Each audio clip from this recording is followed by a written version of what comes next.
competências por determinação da própria Constituição Federal, como se vê a partir do artigo 21, né? O artigo 21 da Constituição Federal traz aí a competência da União, né? Então, aquilo que a União pode fazer, né? O artigo 22, que é o que mais cai em concursos, é o que mais é exigido, inclusive nas provas da OAB, né? Nós temos aí a competência privativa da União, aquela competência que só a União pode legislar, né? Como eu sempre gosto de citar, direito penal, direito civil, né? Somente a União é que pode criar leis aí, leis penais, leis civis, não pode de forma nenhuma nem os estados e nem os municípios criarem aí essas leis. Por isso, a competência lá do artigo 22, inciso 1º da Constituição Federal. Também temos aí a competência comum lá do artigo 23, onde os três entes poderão, os entes federativos, poderão criar leis, né? Os três entes poderão criar leis sobre o mesmo tema. E a competência concorrente, lá do artigo 24, é a competência que traz que quando, uma vez que a União ela criar uma lei no aspecto geral, ou seja, uma lei geral, naquilo que faltar num determinado estado, o Estado poderá, então, complementar, né? Complementar através de uma lei. Então, o Estado só vai legislar pelo que prescreve o artigo 24 da Constituição Federal, onde não tiver previsão na lei geral da União. Assim como os municípios, da mesma forma, né? Também vão legislar aonde não tiver previsão nem na lei da União e nem na lei dos estados. Então, o município vai criar uma lei exatamente para suplementar, para complementar, levada em consideração aí as peculiaridades, né? Levadas em consideração as peculiaridades de cada estado e também de cada município, né? Em consideração a organização político-administrativa prevista lá no artigo 18 da Constituição Federal. Ainda tem o artigo 30, né? O artigo 30 da Constituição Federal diz que compete aos municípios, existe mais esse artigo 30 ante a inexistência da Constituição Municipal, né?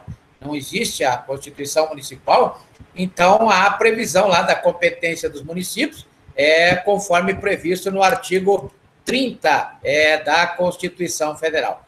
Então, essas são as competências que irão obedecer os três entes federativos que compõem aí, ao mesmo tempo que compõem a administração pública direta,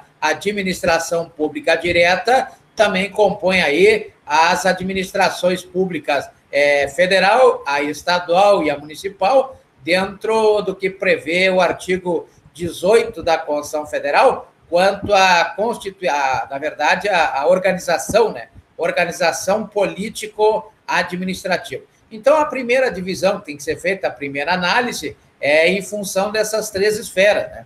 Então, nós vamos analisar o que acontece na administração pública federal, o que acontece na administração pública estadual e o que acontece na administração pública municipal. Então, o primeiro ponto a ser analisado, logicamente, é a composição. Como é que se compõe a administração pública federal, por exemplo? Ela se compõe conforme prevê o artigo 2º da Constituição Federal, ela se compõe de três poderes, né? Três poderes e um sistema, né? Três poderes e um sistema.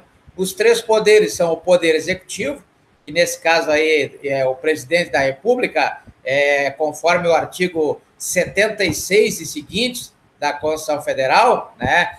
Também a composição por parte do Poder Legislativo, lá do artigo 44, né? O artigo 44, que é o Congresso Nacional, que trabalha num sistema bicameral, né? Todo projeto de lei, ele deve passar pelas duas casas, né? A casa que representa a Câmara dos Deputados, do artigo 45, esses deputados que representam aí a sociedade.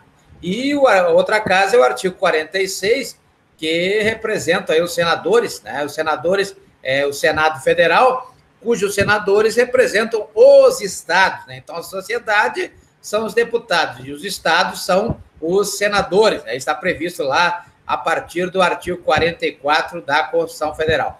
Também temos aí o Poder Judiciário, lá no artigo 92, né, artigo 92 do Poder Judiciário, onde temos uma obrigação aí, né, que todo ato do Poder Judiciário, ele sempre deverá ser fundamentado, né, o que significa que no Poder Judiciário não tem esse negócio de dizer sim ou não, ou balançar a cabeça, né, lá tem que fundamentar. Então, o artigo 93, inciso 9º, artigo 93, inciso 9º da Constituição Federal, traz essa obrigação aí de todo ato que emana do Poder Judiciário deverá, então, ser fundamentado. Então, essa é a divisão. E mais, além dos poderes, logicamente, observado aí, o que se repete na administração pública estadual, né, o que se repete na administração pública municipal, só que a observação que se faz quanto à administração pública municipal é que não há, então, o Poder Judiciário, não tem Poder Judiciário nos municípios, né? Então, o município não tem Poder Judiciário. E quanto ao sistema de freios e contrapesos, nos municípios também não tem os tribunais de contas, né? Também não há os tribunais de contas, conforme prescreve lá o artigo 70 da Constituição Federal. Então, o sistema de freios e contrapesos é aquele sistema onde um poder controla o outro, não é verdade? E a partir do momento que um poder controla o outro, também há, né, algumas instituições que não pertencem a nenhum dos poderes, que também têm essa função de controlar, fiscalizar os próprios poderes, que é o caso do Ministério Público, naquela competência do artigo 127 da Constituição Federal, o Conselho Nacional de Justiça, lá do artigo 103b da Constituição Federal, o próprio Tribunal de Contas, como eu falei agora, né, quando a verba da União, é o Tribunal de Contas da União que faz essa análise,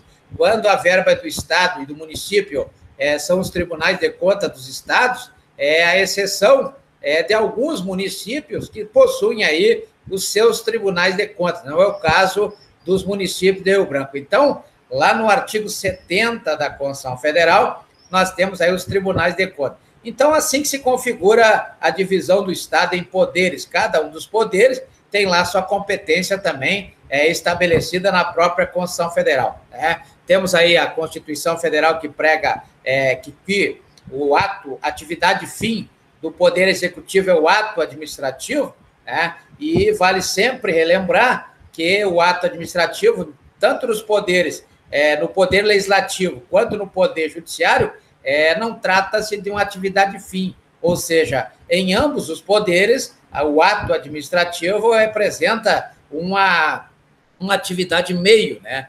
Já que a atividade fim do Poder Judiciário é a decisão e a atividade fim do Poder Legislativo é a lei, né? É a lei. Então, vejam que existe aí esse critério a ser analisado. Então, em primeiro lugar, deve-se verificar as esferas, né? Em segundo lugar, dentro de cada uma das esferas, deve-se analisar os poderes, né? E depois, em terceiro lugar, dentro de cada um dos poderes, dentro de cada uma das esferas, né, da administração pública, há de se analisar a questão da divisão da administração pública. A administração pública ela se divide em duas, né? Então, em cada esfera da administração pública, ela se divide em administração pública direta, que é o centro, né, o centro do poder, administração pública direta, e também a administração pública indireta, né? A administração pública indireta. Para fins do nosso estudo de hoje sobre o agente administrativo, é bom saber já de antemão que quando na administração pública direta não existe o funcionário público, né? Então, existe aí aquele que ocupa o cargo público, aquele que ocupa a função pública e aquele que ocupa mandato público. Não existe o emprego público, né? O que acontece na administração pública indireta, onde nós temos aí o cargo público, a função pública, o mandato público e até o emprego público, né? Então, veja que não existe na administração pública direta a figura do empregado público, né? O empregado público que é regulamentado pela Lei 9.962,